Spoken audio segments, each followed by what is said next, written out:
श्री शिवाय नमस्तुभ्यम। भोलेनाथ का प्रिय महीना सावन का महीना प्रारंभ हो चुका है। आज के हमारे इस वीडियो में हम आपके लिए सावन के महीने से शुरू किए जाने वाले 16 सोमवार के व्रत की कहानी लेकर के आए हैं।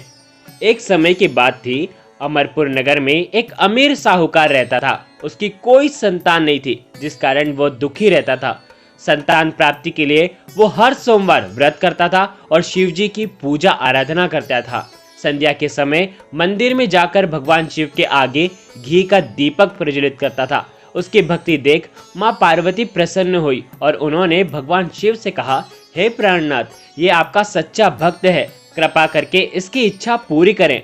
तब भगवान शिव ने उन्हें समझाया कि पूर्व जन्म के कर्म के कारण साहूकार की भाग्य में कोई भी संतान नहीं है, लेकिन माता पार्वती नहीं मानी। तब भगवान शिव ने स्वप्न में आकर साहूकार को दर्शन दिए और संतान प्राप्ति का वरदान दिया और उसके साथ ये भी बताया कि उसका जो पुत्र है वो अल्प आयु होगा, उसकी आयु मात्र 16 वर्ष की होगी। ये सुनकर साहूकार प्रसन्न तो हुआ, लेकिन चिंतित भी हुआ। उसने ये सारी बात अपनी पत्नी को बता दी।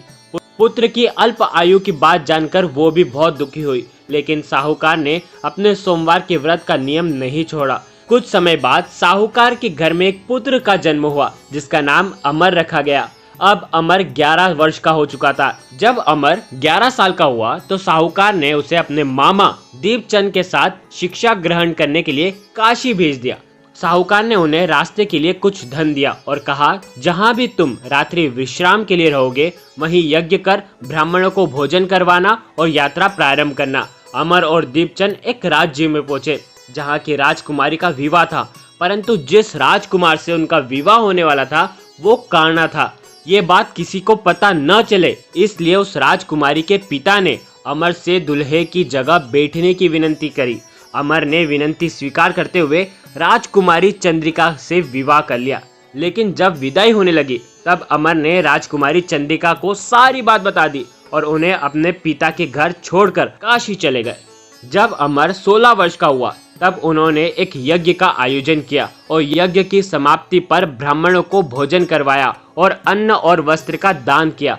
उसी रात निद्रा में अमर की मृत्यु हो गई। अब अमर के मामा दीपचंद जोर जोर से विलाप करने लगे। उसी समय भगवान शिव और माता पार्वती वहां से गुजर रहे थे।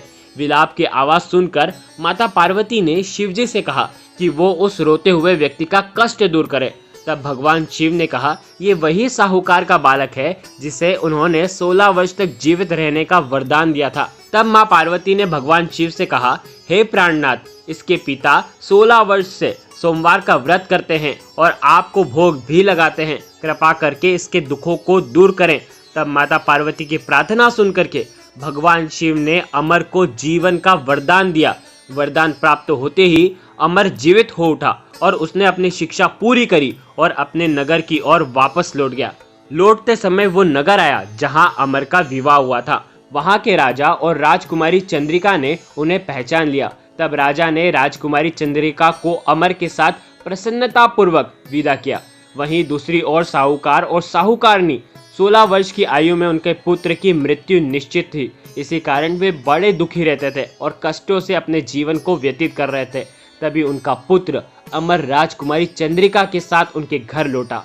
अमर को अपनी नवविवाहित पत्नी के साथ देखकर साहूकार और साहूकारनी बहुत प्रसन्न हुए। उसी रात भगवान शिव ने साहूकार के सपने में आकर के कहा, हे श्रेष्ठी, मैंने तुम्हारे सोमवार के व्रत से प्रसन्न होकर तुम्हारे पुत्र को लंबी आयु प्रदान कर दी है। इसी प्रकार भाग्य में नहीं होने के बाद भी भगवान शिव के व्रत करके, सोमवार का व्रत करके इतने अद्भुत प्रभाव से साहूकार को पुत्र सुख की प्राप्ति हुई। हे भोलेनाथ, जिस प्रकार साहूकार को सुख मिला है, साहूकारनी को सुख मिला है, वैसा ही सुख आपकी पूजा करने वाले हर एक व्यक्ति को देना।